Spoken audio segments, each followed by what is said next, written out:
Hello there, this is Maya Joy Kana, and today's video is about life path number 7. And I thought about calling this video Confessions of a Life Path 7 because I myself am a life path number 7, and I have been having a pinnacle number 7 for my entire life so far up until this point.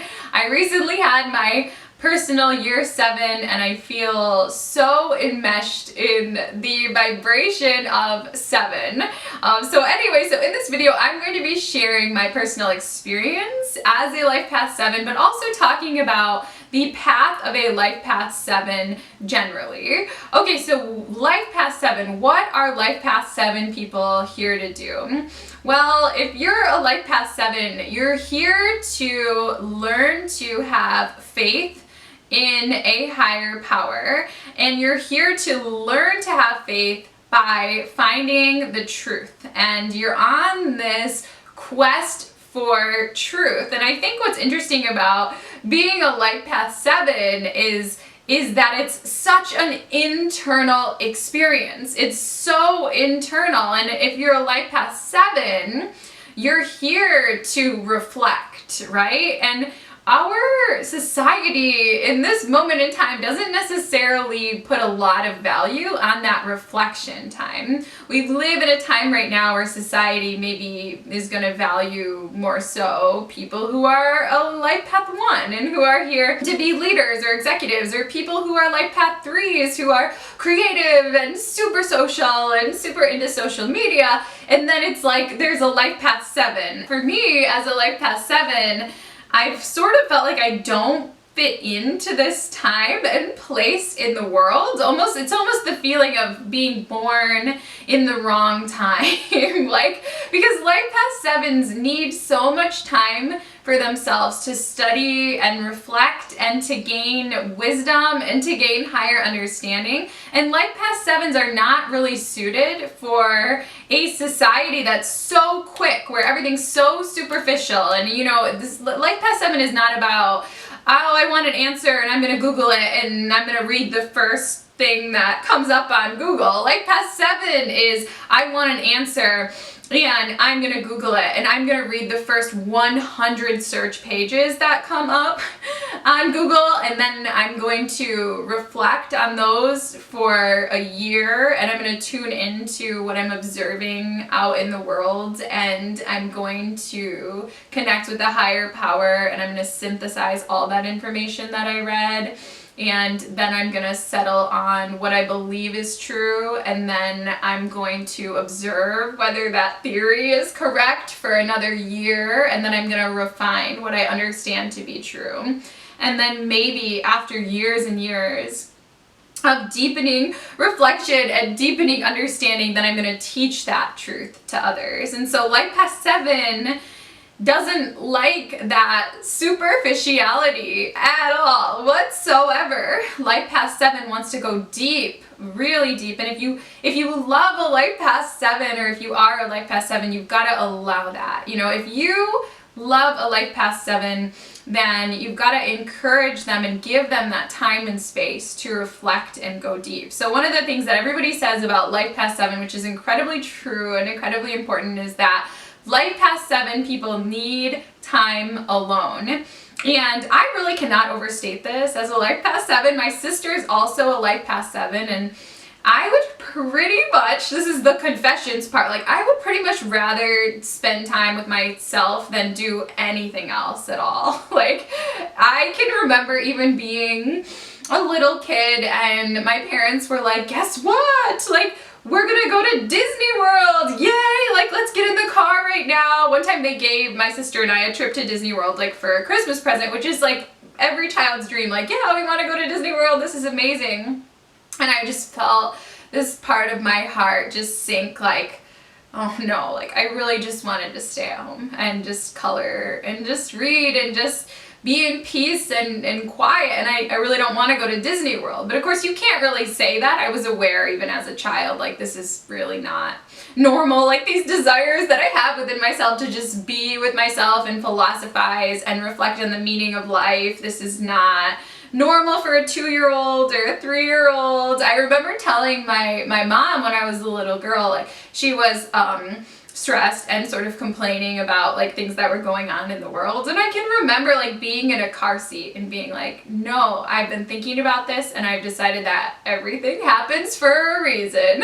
And I've just been in profound thoughts since the moment that I was born, just always asking why, and that's a life past 7, is like, we need to know why things are happening, and we're sort of in the world, but not really. Like, it's not a materially focused path. It's a path that is focused on meaning rather than on material things. There's a need to gain wisdom both intellectually and intuitively, which is crazy in and of itself to have gifts in both of those areas, but all balanced life past 7s are going to be very intelligent and also very psychic and very intuitive. They're going to have both. But anyway, what I've learned is that as a life past 7, as long as I'm focusing on gaining and expanding that wisdom, and I'm on this quest for truth, then material things seem to just appear kind of out of nowhere, or I seem really supported materially. I remember reading about life past 7 about a year ago, and I remember coming across an article that said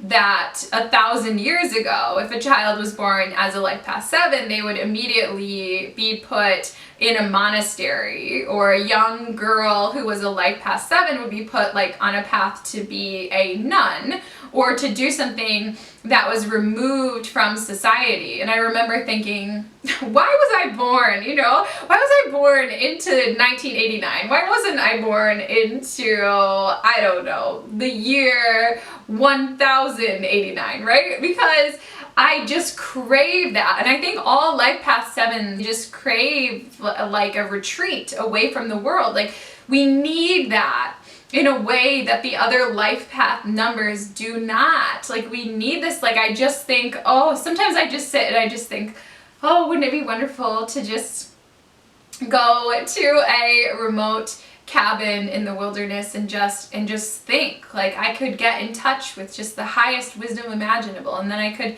maybe come back to the world for a short time and write a book or share that somehow. 7 is a very spiritual number, and the life past 7 needs a connection to spirit, or a connection to a higher power. Many numerologists, when discussing life past 7, they'll talk about the 7th day in the Bible, or the holy day, or the Sabbath, and the fact that God rested on the 7th day. And life past 7s are here to rest, to have that rest and reflect on all that has been. And if somebody's a life past 7 in this lifetime, it may very well be the case that in lifetimes prior to this one, they were very active and very engaged and doing a lot, and now this lifetime is about that reflection and that refinement of intellect and wisdom. And like the ultimate life past 7 is like to be able to balance all that we know intellectually with what we know intuitively, and to blend those two things, like to blend the right brain and the left brain, and through that blending to come up with the most profound truths that there are. And in order to do something like this, a life past 7 needs a great deal of time to work through ideas and to work through thoughts. And so if you love a life past 7, if you're in a relationship with a life past 7, encourage them to spend that time reading, to spend that time writing, to spend that time connecting to a higher power. Life past 7 cannot be around people all the time. And it's almost feels like a personality flaw, but I would just say that for me personally, I think that I really love to be around people for maybe 2 or 3 hours a day. And then after that, it's like, I am really done. Like, I got so much out of those interactions. I have so many new questions about the nature of existence. And I need to like just go and reflect on those questions and find the answers. And life past 7, they don't want to talk to you about the weather. They don't care about the superficial things. They don't want to talk about rumors. They don't want to talk about celebrities. They don't care. Like life past 7 wants to talk about the deeper thing that's going on. They don't want to talk about which celebrity's done which thing right now. They want to talk about, why do we even need to have celebrities? They want to talk about, why are we so drawn to celebrities? What is this about? What need is that fulfilling within our psyche? What need is that fulfilling within our soul?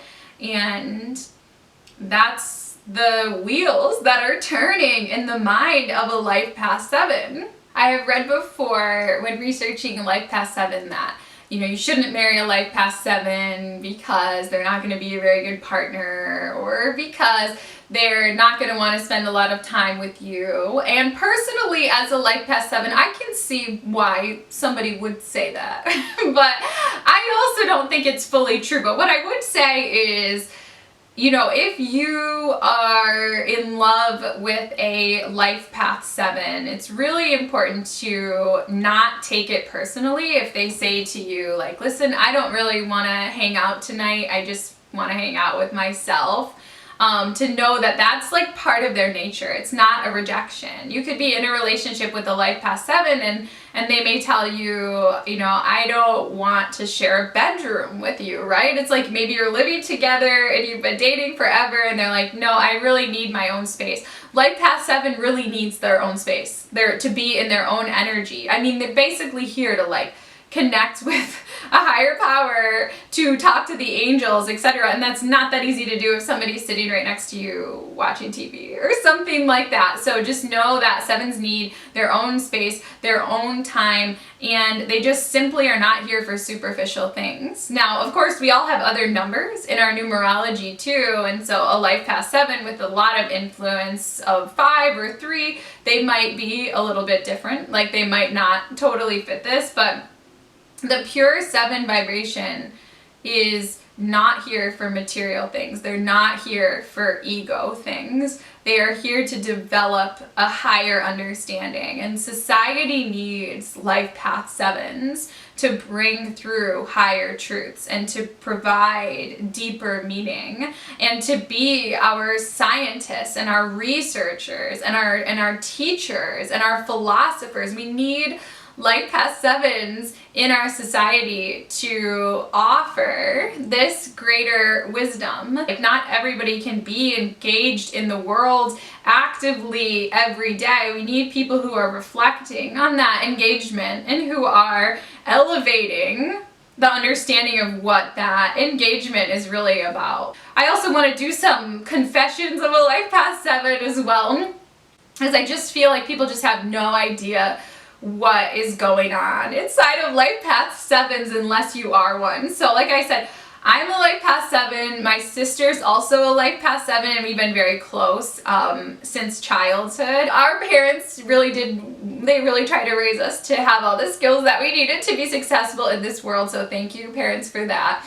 So one of the things that they were trying to teach us when we were really young was about answering the phone, and we had a really big house, lots of phones all over, and I can remember so many times where the phone would ring and like my mom or dad would kind of like point to it and then point to us and be like, answer the phone. And my sister and I would like fight each other, like physically like fight each other, trying to like push the other one towards the phone, because neither one of us wanted to answer the phone. Like, we didn't want to interact with anybody. We just wanted to be like in our own thoughts, and that might sound so crazy, but it's so real. It's so real. Like, confessions of a life past 7. I would never turn on my phone if I didn't have to. I would never turn it on. I wouldn't even have a phone if I didn't have to. And as it is, in 2017, I turned off my phone for a full 3 months.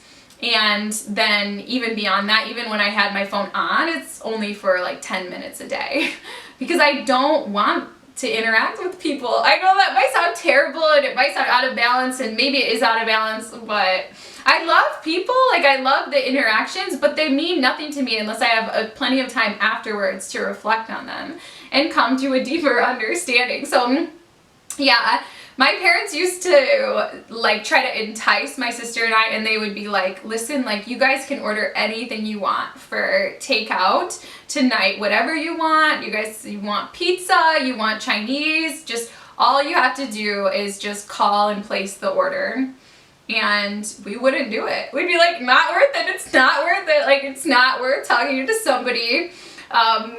So that's Confessions of a Life Past 7. I can't even really put into words like what it really is. I love people. Like, I fall in love with everyone I look at, but there's just times that I go through where I just don't want to interact with anybody. I just want to be a monk. I just want to just connect with God or connect with a higher power all day. And there's nothing, like literally nothing that could entice me to want to have human interaction. Like, I know that this might sound so crazy, that's why it's Confessions, but just to give you an idea. So like, I'm a psychic, which is a pretty good profession for a life past 7. I have really regularly, like I'll have clients that'll be like, Maya, can I talk to you? They say, Maya, I will pay you anything. I just want to have a conversation with you.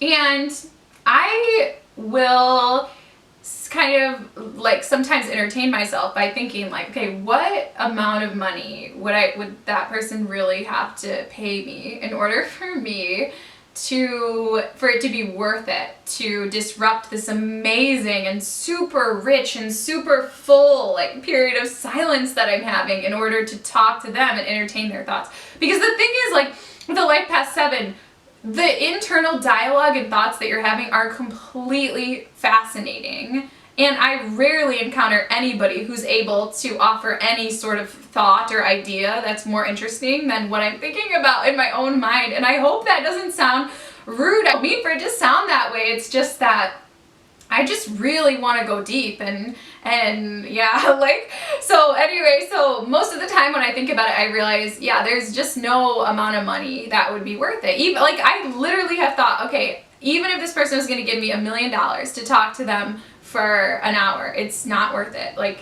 I just don't care. I mean, I value being able to live comfortably and healthfully and having the means to do that, but beyond that, there's not a quest for a life past 7 to become a millionaire. There's a quest to become rich in knowledge and understanding. And it's just so real. It's so real. Sometimes I just feel so afflicted. Like, why did I choose this life path? Why am I not a normal person? Like, why do I get fatigued after just like an hour or two of social interaction? When I was in college, I would force myself sometimes to go to parties or things like that just because it's like, I really am not normal if I don't do this. And I would just regret it so deeply every single time and just wish, oh, I wish I would have just stayed home and read a book or just learned about whatever it was that I was studying at that time. And it's strange. It's strange to be a life past 7. But life past 7s just, you know, we love people who will sit and talk with us about deeper issues and who will present ideas or who will sit and read books with us or recommend like really good, really profound books. If you want to get a life past 7 a good gift, you know, maybe get them like a gift card to Barnes & Noble or something like that, or take them to a really interesting lecture or out in nature or to the water, like to just, I don't know, just spend time and to reflect or to a retreat or something like that. Life past 7s do really good by the water and really good in nature, and they need nature to balance the amount that's going on in their mind, and intuitively they need to like walk around or swim or be around the natural worlds. But I could go on all day, and maybe I'll do Confessions of a Life Past 7 Part 2 at some other time. I hope that people will be kinder to life past 7s and understand that we are just here to just deepen the human experience and to reflect on that experience, and we mean no harm, and we're not rejecting you as a person. We just love our time to reflect, and we're just natural philosophers that value that search for wisdom above all other things. And so if we say that we don't want to go to the movies or we don't want to go out to dinner, it's not because we don't think that you're a cool person or we don't think that you're fun. It's just because our inner journey is so incredibly enriching and amazing and exciting and vivid and rich and meaningful that nothing else can compare.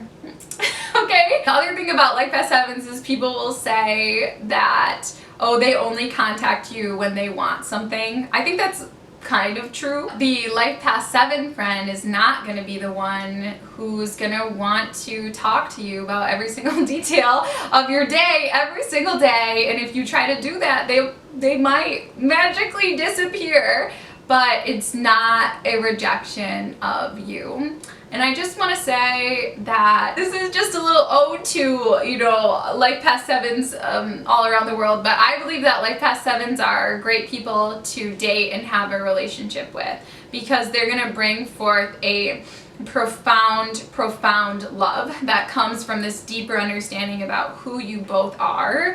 And if you're somebody who is not codependent, if you're somebody who is codependent, then dating a Life Path 7 is going to feel horrible because they're not going to want to be with you 100% of the time. But if you're somebody who's interdependent and who's also working on your relationship with yourself and your independent interests, and you're wanting a partner who has a huge capacity for profound spiritual love, then dating or marrying a Life Path 7 is going to be absolutely a phenomenal experience. So I don't want to hear people saying anymore like, Life Path 7s, they can't be a good husband or wife, because I mean, they can. I promise you, I promise you, I promise you. You just have to give them a little bit of time to their self. And if you have a Life Path 7 child, same thing, you know, don't force them to go on play dates all the time or to be a part of a million societies or sports or to have a huge group of friends and attend all these social things. Yes, encourage friendship and things, but know that they need more of that time to just sit and color or play with action figures or play with dolls or to be on their own. And that for a Life Path 7, that is healthy and that is really great. So yeah, this has been a pretty long video. Hopefully you've enjoyed it if you're a Life Path 7 or you love a Life Path 7. And yeah, God bless you. God bless all the Life Path 7s. God bless all the Life Path numbers all across the planet, for we're all on very important and meaningful journeys. Thank you guys so much for watching, and you know, come back for more Life Path number videos coming soon, and check back in to see the rest of the Life Path series, which will be coming out now through March. So thank you again for watching, and namaste. Bye.